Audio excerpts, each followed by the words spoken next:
সুপ্রিয় দর্শক, আসসালামু আলাইকুম। আপনাদের সবাইকে স্বাগত জানাচ্ছি এখনকার আলোচনায়। আপনাদের সঙ্গে আছি আমি সিরাজুল ইসলাম। দর্শক, অনেক অনেক খবর আছে। মার্কিন প্রেসিডেন্ট ডোনাল্ড ট্রাম্প বলেছেন ৪৮ ঘন্টার ভেতরে যদি ইরান হরমুজ প্রণালী খুলে দেওয়ার ব্যাপারে চুক্তি না করে, তাহলে ইরানের উপরে ভয়াবহ হামলা চালানো হবে। তিনি একই সাথে আশাবাদ ব্যক্ত করেছেন যে খুব শিগগিরই ইরানের সাথে একটা ফাইন সুন্দর একটা চুক্তি হচ্ছে। তিনি যে হুমকি দিলেন আবার চুক্তির কথা বললেন, আসলে কি হচ্ছে? এটা দ্বিচারিতা, দ্বিমুখী কথাবার্তা হয়ে গেল না? আমি একবার শুরুটা প্রশ্ন দিয়েই করলাম। এপাশে একটি সূত্র থেকে জানলাম ইরান হরমুজ প্রণালী খুলে দেওয়ার ব্যাপারে নতুন করে শর্ত আরোপ করেছে। সেই শর্ত পূরণ হলে তবেই ইরান হরমুজ প্রণালী খুলবে। কিন্তু আলোচনাটা হচ্ছে কার সাথে? ইরান তো বলছে আমেরিকার সাথে তাদের কোনো আলোচনা হচ্ছে না। তাহলে আলোচনাটা হচ্ছে কার সাথে? সে এক দারুণ প্রশ্ন। এদিকে লোহিত সাগরে ভারতের একটি তেলবাহী জাহাজে হামলা চালিয়েছে ইয়েমেনের হুথি যোদ্ধারা এবং জাহাজটি ডুবেই গেছে। সৌদি আরবের আরেকটি তেলবাহী জাহাজে হামলা চালিয়েছে হুথিরা।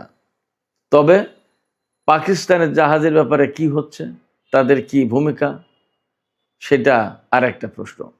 এদিকে গত রাতে খবর দিয়েছিলাম সৌদি আরবের নাজরান বিমানবন্দরে হুথিরা হামলা চালিয়েছে। তার ফলো আপ হচ্ছে সেই ড্রোন হামলায় বিমানবন্দরের প্রধান যে র্যাডার সিস্টেম, সেটা মারাত্মকভাবে ক্ষতিগ্রস্ত হয়েছে। বিমান ওঠানামার সমস্ত সব কিছু বন্ধ আছে। অনির্দিষ্টকালের জন্য বিমানবন্দরের কার্যক্রম বন্ধ ঘোষণা করা হয়েছে। অন্য সূত্র থেকে খবর পাওয়া যাচ্ছে সৌদি আরবের সাথে ইয়েমেনের পর্দার আড়ালে আলোচনা হচ্ছে। এই আলোচনা কিভাবে হচ্ছে? মধ্যস্থতা করছে কে? গত রাতে দুবাইয়ের জেবেল আলী শিল্প অঞ্চল, সেখানে হামলা হয়েছে। অন্তত 7টা বিস্ফোরণের ঘটনা ঘটেছে। কারা এই হামলার পেছনে এখনো পরিষ্কার না। এই যে মধ্যপ্রাচ্যকে ঘিরে এত দ্বন্দ্ব, হুমকি, যুদ্ধ, সংঘাত, এর ভেতরে কিন্তু আশ্চর্যজনক একটা ঘটনা ঘটেছে। সেটি হচ্ছে তেলের দাম কমেছে। 2 ধরনের তেলের দাম, ব্রেন্ট ক্রুড এবং ওয়েস্ট টেক্সাস ইন্টারমিডিয়েট, 2 ধরনের তেলের দামই 5% কমেছে। এশিয়ার বাজারে যে সমস্ত স্টক এক্সচেঞ্জ, সেখানে লাভ দিয়েছে ঊর্ধ্বমুখী। সুপ্রিয় দর্শক, এই সব বিষয় নিয়েই এখনকার আলোচনা। আশা করি আলোচনা থেকে অনেক অনেক তথ্য পাবেন এবং আলোচনা ভালোও লাগবে। শেষ পর্যন্ত সঙ্গে থাকুন এবং লাইক, কমেন্ট, শেয়ার করে আমাদের চ্যানেলটিকে এগিয়ে যাওয়ার জন্য আপনারা সবাই পাশেই থাকুন। দর্শক, চলুন বিস্তারিত আলোচনা করি। প্রথমেই মহামতি ডোনাল্ড ট্রাম্পকে দিয়ে শুরু করি। তিনি 2টা বক্তব্য দিয়েছেন। একটা বক্তব্য হচ্ছে ইরান চুক্তির জন্য পাগল হয়ে গেছে, চুক্তির জন্য আমেরিকার পিছনে পিছনে ঘুরছে, এবং তিনি বর্ণনা দিচ্ছেন যে শনিবারে যে হামলা চালাতে চেয়েছিলেন সেই ব্যাপারে বলছেন যে ইরান আমাদেরকে ফোন করলো, তারা আমাদের কাছে অতি বিনয়ের সাথে, তিনি ঠিক এইভাবে বলছেন, অতি বিনয়ের সাথে আমাদেরকে অনুরোধ করলো যে একটু আলোচনা করা যায়, প্লিজ, আলোচনার সুযোগ আছে, যদি থাকে তাহলে আমরা একটা চুক্তি করতে চাই, আপনারা হামলা বন্ধ করেন। এই অনুরোধের পর আমি হামলা বন্ধ করলাম। এখন তাদের সাথে চুক্তি হবে। আগামী 48 ঘন্টার ভেতরে এই চুক্তি হয়ে যাবে। যদি চুক্তি না হয় তাহলে কিন্তু তাদের উপরে ভয়াবহ হামলা চালানো হবে। দ্বিতীয় বিশ্বযুদ্ধের পরে এত বড় হামলা আর হয়নি, এইরকম হামলা চালাবো। খেয়াল করুন, তিনি বলছেন ইরান হামলা বন্ধ করার জন্য অনুনয় বিনয় করেছেন, চুক্তির কথা বলেছেন, আবার বলছেন যে যদি চুক্তি না করে তাহলে দ্বিতীয় বিশ্বযুদ্ধের পরে সবচেয়ে বড় হামলা হবে। তাহলে কি করে ভাই? এ কথা মিলল না তো। যারা চুক্তির জন্য বা হামলা বন্ধের জন্য অনুনয় বিনয় করে তারা তো চুক্তিই করে ফেলতো এতক্ষণ, তাদের কি হুমকি দেওয়া লাগে? আসলে ডোনাল্ড ট্রাম্পের কথা মিলছে না, মেলে না, কিন্তু তবু আমাদের শুনতে হয় এই কারণে যে ঘটনার এক সাইডের নায়ক বা খলনায়ক যাই বলি, ট্রাম্প তো বটেই। তিনি কি বলছেন, কি করছেন, কোন দিকে যাচ্ছেন, তার পদক্ষেপগুলো কি কি, এগুলো তো ফলো করার একটা ব্যাপার থাকেই। আফটার অল এই যুদ্ধ তো তারাই শুরু করেছে। যুদ্ধের একটা বিগ পার্ট আমেরিকা এবং ডোনাল্ড ট্রাম্প। সেক্ষেত্রে তাদের এই সমস্ত কথা, রিপিটেশন, একই কথা বারবার ঘুরিয়ে ফিরিয়ে নানান রকমের সত্য মিথ্যার মিশেল দিয়ে বাট আমাদেরকে শুনতে হয়, উপায় তো নেই, আলোচনাও করতে হয় যে এই বললেন তিনি, এই হলো। তো সেক্ষেত্রে তিনি যে কথা বলছে যে 48 ঘন্টার ভিতরে চুক্তি হয়ে যাবে এবং হুমকি দিচ্ছেন, এই হুমকি যতক্ষণ পর্যন্ত বন্ধ না হবে ততক্ষণ পর্যন্ত আলোচনায় যাবে না, চুক্তি হবে না ইরান। এটা ইরানের পক্ষ থেকে বক্তব্য। গতকাল কিন্তু আমি খবর দিয়েছিলাম ইরানের বিশেষজ্ঞ পরিষদ থেকে এই ধরনের আলোচনায় যাওয়ার ব্যাপারে নিষেধ করা হয়েছে। ইরানের পক্ষ থেকে এখনো কোনো আমেরিকার সাথে আলোচনার ব্যাপারে কোনো বক্তব্য দেওয়া হয়নি। এবং এই আলোচনার যে ব্যাপারটা, ডোনাল্ড ট্রাম্প এমনভাবে কথা বলছে, মার্কিন পররাষ্ট্রমন্ত্রী মার্কো রুবিও এমনভাবে কথা বলছে, মার্কিন অর্থমন্ত্রী বেসেন্ট এমনভাবে কথা বলছেন, মনে হচ্ছে যেন চুক্তি হয়ে যাচ্ছে, আলোচনা হচ্ছে, দুই পক্ষ কাতারে বা পাকিস্তানে বা দুবাইয়ে কোথাও না কোথাও বসে গেছে, ব্যাপক আলোচনা চলছে, এরকম মনে হচ্ছে। কিন্তু ইরানের দিকে তাকালে একেবারে টোটালি অফ, কিছুই নেই। তারা বলছে যে এই আলোচনা হচ্ছে ওমানের সাথে আমাদের, এবং এটা সম্পূর্ণভাবে ওমানের সাথে আমাদের, এই হরমুজ প্রণালী আমরা কিভাবে ব্যবহার করব, ভাগ করব, এই বিষয়টা নিয়ে আমেরিকার সাথে কোনো সম্পর্ক নেই। তবে আমি এই সমস্ত ঘাটাঘাটি করে যা শেষমেশ পেলাম সেটা হচ্ছে এইরকম যে কাতার, পাকিস্তান, সৌদি আরব এরা হয়তো মিলে আমেরিকাকে বাদ রেখেই ইরানের সাথে একটা আলোচনা করছে। হয়তো সেখানে আমেরিকার মতামত তাদের কাছে আছে যে তারা কি কি নিয়ে কথা বলতে চায়, কোনভাবে কথা বলে তাদের সন্তুষ্টি আসবে, ইত্যাদি ইত্যাদি। বাট ইরান আমেরিকার সাথে কোনো আলোচনায় যে নেই এটা মোটামুটি পরিষ্কার। তো এই যে আলোচনা চলছে বলে আমি যা বুঝলাম, কারণ হরমুজ প্রণালী তো খুলতে হবে, আজ হোক কাল হোক, কোন ফর্মুলায় খুলবে? এখানে এই হরমুজ প্রণালী ব্যবহার করে তো কাতার তার তেল গ্যাস রপ্তানি করে, কুয়েত, বাহরাইন, সৌদি, ইরাক, সংযুক্ত আরব আমিরাত, সবাই। সেক্ষেত্রে হরমুজ প্রণালী তো এই আঞ্চলিক দেশগুলোর জন্য খোলা প্রয়োজন। হয়তো তারা মিলে আলোচনা করছে, সেখানে ইরান শর্ত দিয়েছে। আমি আপনাদেরকে 4টা শর্ত জানাচ্ছি, খুব ইন্টারেস্টিং।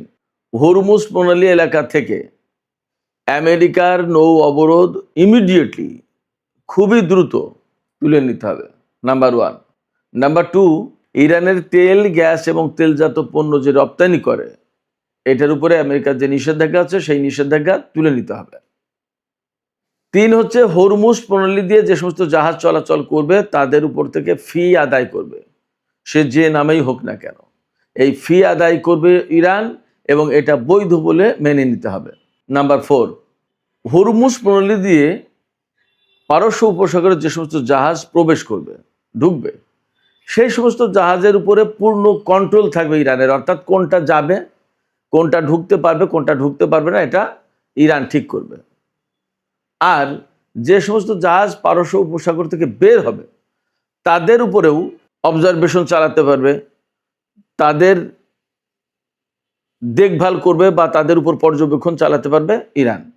এই 4টা শর্ত মেনে নিতে হবে, তাহলে ইরান হরমুজ প্রণালী খুলে দেবে। এখন এই বিষয়গুলো এই যারা আলোচনা করছে, মধ্যপ্রাচ্যের উপসাগরীয় অঞ্চলের দেশের যে সমস্ত নেতারা আলোচনা করছে, হয়তো তারা মেনে নিতে বাধ্য হবে, উপায় তো নেই।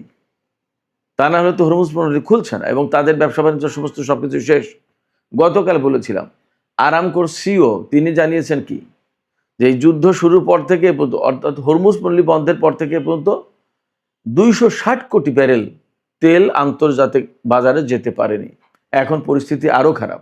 আমি একটু আগেই বলেছি যে ইয়েমেনের হুতিরা বাব-আল মানদেব প্রণালী এবং লোহিত সাগরে যেটা অবরোধ আরোপ করেছে, যে সেখান থেকে সৌদি আরবের কোনো জাহাজ যেতে আসতে পারবে না, সৌদি বন্দর থেকে কোনো জাহাজ তেল নিয়ে বের হতে পারবে না, বাব-আল মানদেব প্রণালীতে যেতে পারবে না। এই অবরোধের আওতায় এ পর্যন্ত 8টি জাহাজে তারা হামলা চালিয়েছে, 29টি জাহাজ ফিরিয়ে দিয়েছে যে যেতে পারবে না, পিছাও। আর গতকালকেই সৌদি আরবের একটি তেল ট্যাঙ্কারে হামলা চালিয়েছে এবং ভারতের একটি তেল ট্যাঙ্কারে হামলা চালিয়েছে। ভারতের তেল ট্যাঙ্কারে হামলার পর সেখান থেকে 13 জন নাবিককে উদ্ধার করেছে, বাট তেল ট্যাঙ্কারটা ডুবে গেছে। পরিস্থিতি কিন্তু ভালো না। এতদিন হরমুজ ছিল, এখন হরমুজের পাশাপাশি বাব আল মানদেব প্রণালী, লোহিত সাগর, এই সংকটে। সেক্ষেত্রে তেলের বাজার বিশ্ব অর্থনীতি হবে কি? খুলতে হবে, না খুললে তো উপায় নেই। এবং এটা যে আমেরিকার শক্তি প্রয়োগের মাধ্যমে সামরিক উপায়ে খুলবে সেটা সম্ভব না, দুটো কারণে। যদি তারা পারতো এতদিন খুলে ফেলতো, তারা পারেনি বলেই খুলতে পারেনি। সেই সামরিক সক্ষমতা আমেরিকার এখন নেই। আর দুই হচ্ছে যে যুদ্ধ শুরু করলে হরমুজ প্রণালীতে এটা তো নিরাপদ হবে না কোনোদিন, চলতেই থাকবে যুদ্ধ। কতদিন? আপনি যতক্ষণ পর্যন্ত ইরানকে সারেন্ডার করাতে না পারবেন ততদিন পর্যন্ত যুদ্ধ চলবে। ইরানকে সারেন্ডার করানো কি খুব সহজ কথা? মোটেই না। ফলে ইরান এখানে বিশেষ একটা সুবিধাপ্রাপ্ত দেশ হিসেবে পরিগণিত হচ্ছে, তাতে কোনো সন্দেহ নেই। এই জায়গা থেকে হরমুজ প্রণালী যদি খুলতেই হয় তাহলে ইরানের সাথে সমঝোতায় আসতে হবে।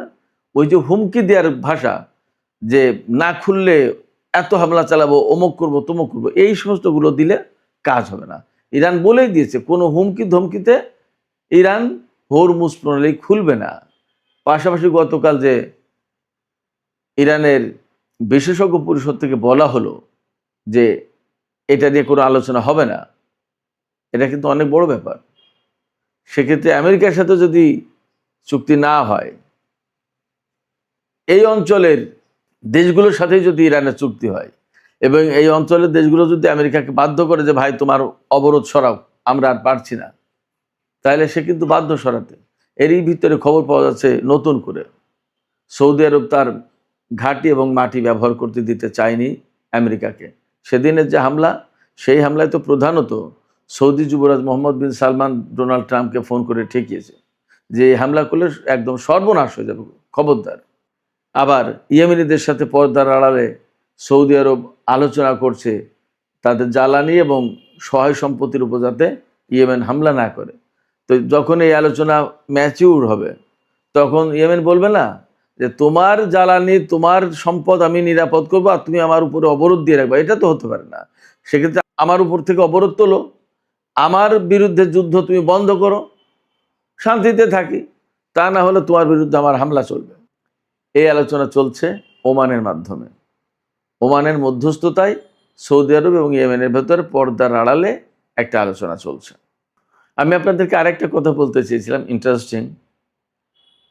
ইয়েমেনিরা যে লোহিত সাগরে অবরোধ আরোপ করেছে বা বাব আল মানদেব প্রণালীতে জাহাজ যেতে দিচ্ছে না সৌদি তেল নিয়ে, এই ব্যাপারে পাকিস্তান এবং চীনের ব্যাপারে ইয়েমেনিরা কিন্তু ভিন্ন ঘোষণা দিয়েছে, ভিন্ন দৃষ্টিভঙ্গি তাদের।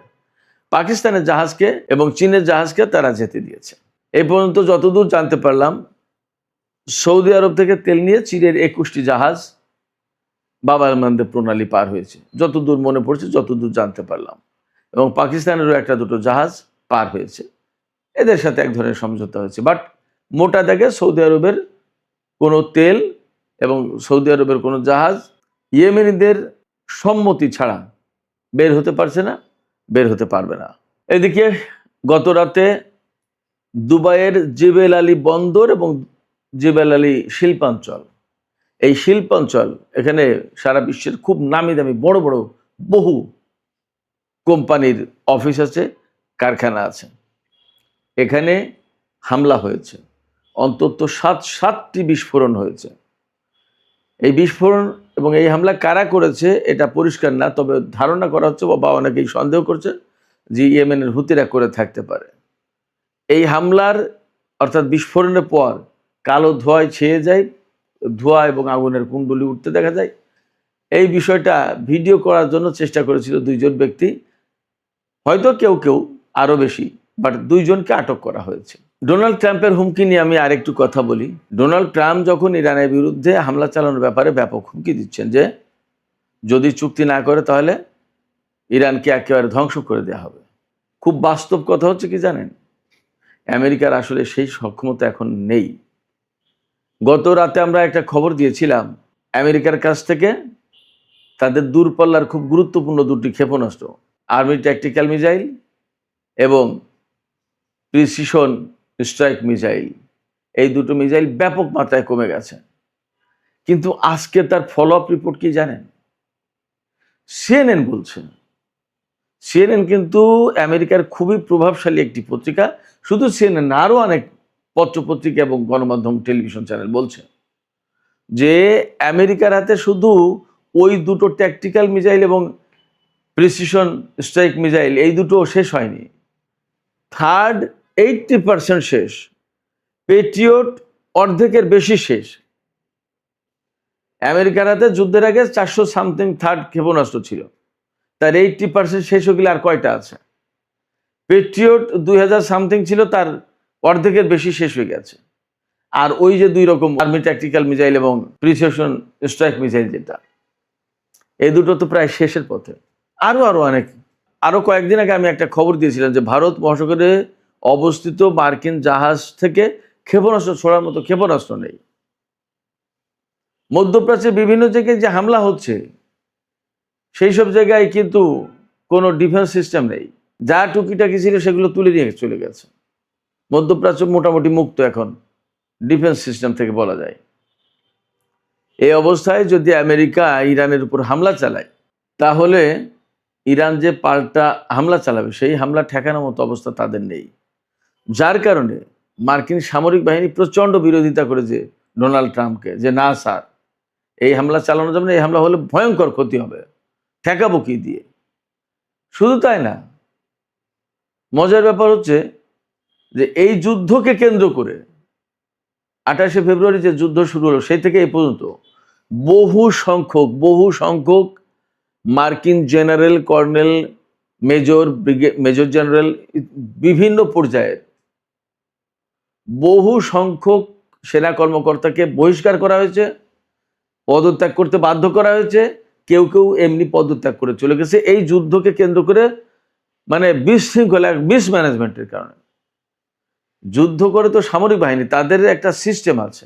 না যুদ্ধমন্ত্রী পিট হেগসেথ, না প্রেসিডেন্ট ডোনাল্ড ট্রাম্প, দুইজনের কেউই তো যুদ্ধ পরিচালনার অভিজ্ঞতা রাখে না, দক্ষতা রাখে না। ডোনাল্ড ট্রাম্প যুদ্ধ যেভাবে পরিচালনা করছে, সেটা হচ্ছে তার মনে যখন যা আসছে সেটা তিনি তাই করছেন। জেনারেলরা পাগল হয়ে যাচ্ছে যে কখন কোন অর্ডার দিয়ে বসে কিভাবে কি করব। সামরিক বাহিনীর যারা কমান্ডার, যারা জেনারেল, যারা বিভিন্ন পর্যায়ের নেতৃত্বে আছে, তারা তো জানে যে যুদ্ধের পলিসি থাকে, কিছু যুদ্ধের সিস্টেম থাকে, কোনটার পর কোনটা কিভাবে কি। ডোনাল্ড ট্রাম্প ও সমস্ত না, জাস্ট কমান্ড করেন এবং সেটা বাস্তবায়ন করতে বলেন। এটা কি সম্ভব? যার কারণে আমেরিকার বহু সংখ্যক সেনা কর্মকর্তা, এটা আমার কথা না, এক্সিওস আছে, ওয়াল স্ট্রিট জার্নাল আছে, অনেক পত্রিকা আছে, পদত্যাগ করেছে। তাদের অনেককে বহিষ্কার করা হয়েছে, অনেককে জোর করে পদত্যাগ করতে বাধ্য করা হয়েছে। এবং পিট হেগসেথের বক্তব্য হচ্ছে যে নতুন সময়ের, নতুন নিয়মের, নতুন পলিসির, নতুন ডক্ট্রিনের যুদ্ধ, এর সাথে খাপ খাওয়াতে পারে এরকম তরুণ বা নতুন সেনা কর্মকর্তাদেরকে আমরা দায়িত্বে আনছি। যারা আসলে ডোনাল্ড ট্রাম্পের সাথে, পিট হেগসেথের সাথে অ্যাডজাস্ট করতে পারছে না, তারা চলে যাচ্ছে এবং তাদেরকে বিদায় দেওয়া হচ্ছে। মানে দাঁড়াচ্ছে যে মার্কিন সামরিক বাহিনীতে স্বাভাবিক অবস্থা নেই। এই যুদ্ধকে কেন্দ্র করে মারাত্মক একটা বিশৃঙ্খল অবস্থায় পড়েছে মার্কিন সামরিক বাহিনী। সুপ্রিয় দর্শক, আলোচনা শেষ করব, তবে যাবার আগে তেলের বাজার, স্টক মার্কেট সম্পর্কে একটু খবর দিই। এই যে যুদ্ধ পরিস্থিতি, এই যে হুমকি পাল্টা হুমকি, হরমুজ এবং লোহিত সাগর আটকানো, এরপরেও তেলের দাম আন্তর্জাতিক বাজারে 5% কমেছে। কারণ কি জানেন? কমেছে কারণ ডোনাল্ড ট্রাম্প ঘোষণা দিয়েছেন ইরানের সাথে খুব দ্রুত একটা চুক্তি হয়ে যাচ্ছে এবং হামলা তিনি বন্ধ করেছেন। ব্রেন্ট ক্রুডের দাম 5% কমে এখন প্রতি ব্যারেল $80 বিক্রি হচ্ছে। আর ওয়েস্ট টেক্সাস ইন্টারমিডিয়েট $76 বিক্রি হচ্ছে। এছাড়া এশিয়ার মার্কেটগুলোতে, আমেরিকার মার্কেটেও, স্টক মার্কেটে ব্যাপক জাম্পিং হয়েছে, ঊর্ধ্বমুখী, সূচক ঊর্ধ্বমুখী, দাম বেড়েছে। আশায় একটাই যে ইরানের সাথে আমেরিকার একটা চুক্তি হলে সব সংকট কেটে যাবে এবং পরিস্থিতি ভালো হবে, স্বাভাবিক হবে। অতএব এই আশায় সবাই আবার লেনদেন শুরু করেছে খুব ভালোভাবে। কিন্তু এটা আসলে কতটুকু থাকে সেটা দেখার ব্যাপার। সুপ্রিয় দর্শক, এখনকার আলোচনা এখানে শেষ করতে চাইছি। যাবার আগে আপনাদের কাছে জানতে চাই যে ইরানের সাথে আমেরিকার যে চুক্তির কথা শোনা যাচ্ছে, আসলে কি এটা আমেরিকাকে বাদ দিয়ে আঞ্চলিক দেশগুলোর সাথে ইরানের একটা চুক্তি হতে পারে, যার প্রেক্ষাপটে হয়তো আমেরিকা বিনা যুদ্ধে এখান থেকে সরে গেল, আবার হরমুজও খুললো, এই রকমের কোনো একটা ডিপ্লোমেসি হতে পারে বলে মনে হচ্ছে আপনাদের?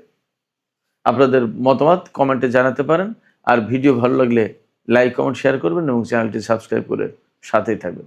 দর্শক, আপনাদের সবাইকে অনেক অনেক ধন্যবাদ জানিয়ে এখনকার আলোচনা এখানেই শেষ করছি। সবাই অনেক অনেক ভালো থাকুন। আল্লাহ হাফেজ।